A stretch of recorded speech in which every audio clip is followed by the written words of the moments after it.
با درود به همه دوستان، در این قسمت میخوام شما رو با 10 تا از زشت‌ترین جانوران جهان آشنا کنم. امیدوارم براتون جالب باشه.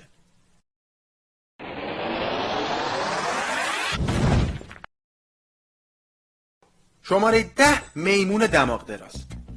همانطور که از اسمش پیداست، این میمون که بومی جنوب شرقی آسیا و جزیره بورنئو صاحب یک دماغ بزرگه. نرهای این جانور صاحب دماغی بسیار بزرگتر از ماده های اونا هستند. شماره 9 آی آی.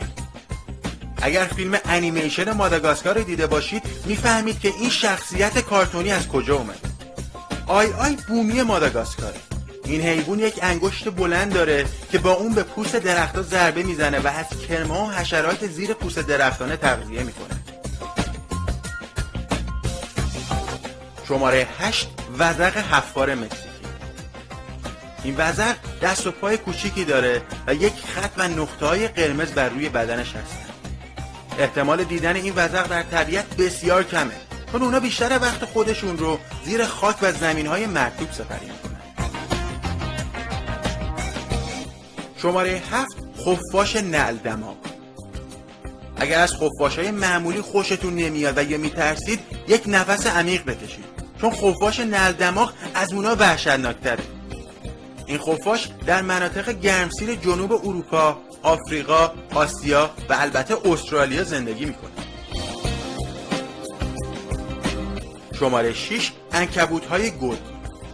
این عنکبوت‌ها 8 چشم در 3 ردیف دارن که 2 تای اونا بزرگتره. زمانی که حامل است، فرزندانش روی شکم او قرار دارن.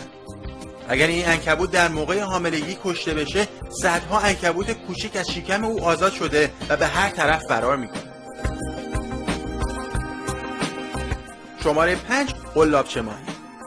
این ماهی ترسناک و زشت که در اعماق اقیانوس‌ها زندگی میکنه، به وسیله یک قلاب که روی سر خودش داره شکار رو به سمت دهانش میکشه و میخوره. شماره 4 موش ستاره پوزه. این نوع موش صحرایی در مناطق پست و نمناک شرق کانادا و شمال شرقی آمریکا زندگی میکنند. این نوع موش کور صاحب 22 شاخک بسیار حساسه که کار این موش رو در پیدا کردن شکار و غذا آسان‌تر میکنه.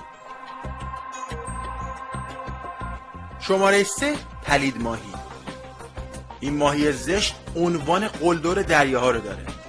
این ماهی قلدر در آبهای قاره اروپا زندگی میکنه و میتونه شکار خودش رو درسته ببله.